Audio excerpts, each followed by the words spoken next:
নমস্কার। আজকে ছিল শনিবার আর এখন বাজে 11:45। আমার রান্নাঘরের গরম তেলে বেগুন ভাজা শুরু হয়ে গেছে। এই বেগুন ভাজাটা খেতে আমার ছেলে খুব পছন্দ করে, তাই ওর জন্যই অল্প করে ভাজা হয়। আজ সকালবেলা একটু ঝিরিঝিরি বৃষ্টি পড়ছিল, তো তাই আমি আমার ছেলেকে নিয়ে এই কাছের মাছ বাজারটাতে গিয়েছিলাম। ওখানে সবজি মাছ সবই বেশ ফ্রেশ ফ্রেশ পাওয়া যায়। আমাদের এখানে যেহেতু চাষিরা এসে বসে, আর তারপরে হচ্ছে লেকের মাছগুলো বিক্রি হয় না, ঝিলের মাছগুলো, সেই জন্য একদম ফ্রেশ সব কিছু, শাক সবজি মাছ সবই ফ্রেশ পাওয়া যায়।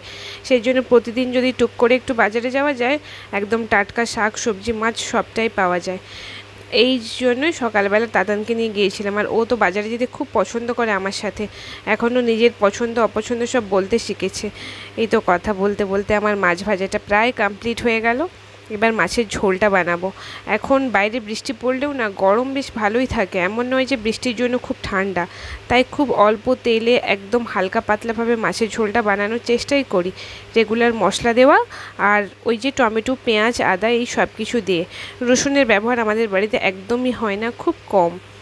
সেই জন্য ওই আদা পেঁয়াজ দিয়েই হয়। তারপরে যে ঝোলটা ফুটে গেলে মাছগুলো দিয়ে দিলেই আমার একদম পাতলা করে রান্না করা মাছের ঝোল রেডি।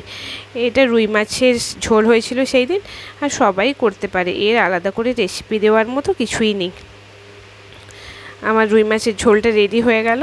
এবার হচ্ছে আমার ছেলের রান্নাটা করতে হবে, কারণ আমাদের তো এই রকম মশলা দেওয়া রান্নাও খেতে পারেন না, ওর জন্য প্রত্যেক দিন আলাদা করেই রান্না করা হয়। আর চেষ্টা করি ওর খাবারে প্রতিদিন একটু ফ্রেশ সবজি যোগ করতে। মাছ ডিম যতই খাক না কেন, প্রতিদিন একটু করে সবজি খায়। এই দিন ছিল কাঁচকলা, কুমড়ো, বরবটি, আলু, আর ছিল মিষ্টি আলু। এই দিয়ে ওর ঝোলটা রান্না করেছিলাম। খুব অল্প তেলে আমি ওর সবজিটা একটু শর্টে করে নিই, আর একদম অল্প একটু নুন আর হলুদ ছাড়া ওর সবজিতে আমি সেরকম কোনো মশলা দিইনি। ব্যাস ওর ফুটে গেলে ওর যত ভাজা মাছ ওই ঝোলটাতে দিয়ে দিলেই ওর ঝোলটা রেডি হয়ে যাবে। ও ওটাই খায়।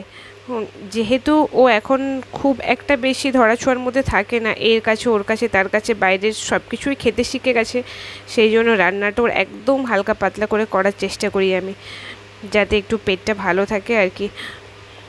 তাতানের তরকারিটা তো রেডি হয়ে গেল। এবার আমাদের সবজিটা রান্না করব।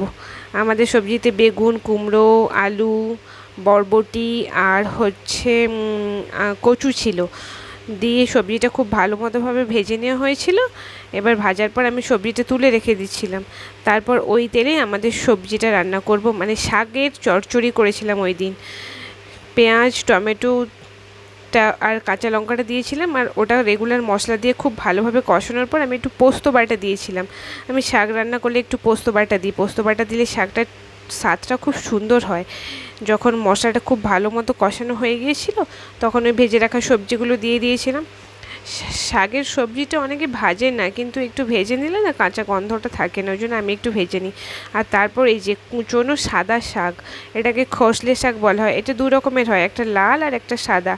আমি লালটা ওই দিন বাজারে পাইনি, সাদাটা নিয়েছিলাম, কিন্তু লালটা খেতে বেশি ভালো লাগে সাদাটার থেকে।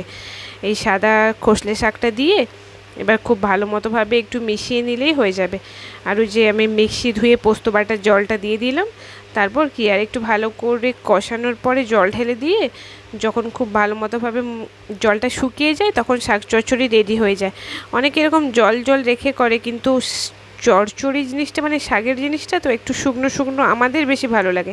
আমি যখনই করি একদম শুকনো শুকনো করি। আর এটা আমি ওই দিন নিরামিষই করেছিলাম, নিরামিষ মানে পেঁয়াজ দিয়ে করেছিলাম, কিন্তু এটাতে যদি মাছের মাথা ভেঙে দেওয়া হয় আরও বেশি টেস্ট লাগে।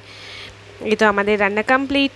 শাকের চচ্চড়ি আর মাছের ঝোল, আর আমার তাতানের জন্য তো আলাদা করে রান্না করতে হয়, ওর ছিল বেগুন ভাজা আর একটা মাছ ভাজা রেখেছিলাম মাছ ঝোল, আর ছিল আমাদের এই দিন মিষ্টি মিষ্টি আম। আমের সিজন এখন শেষ হয়ে গেছে, এটা বাজারের কেনা আম। টাটা।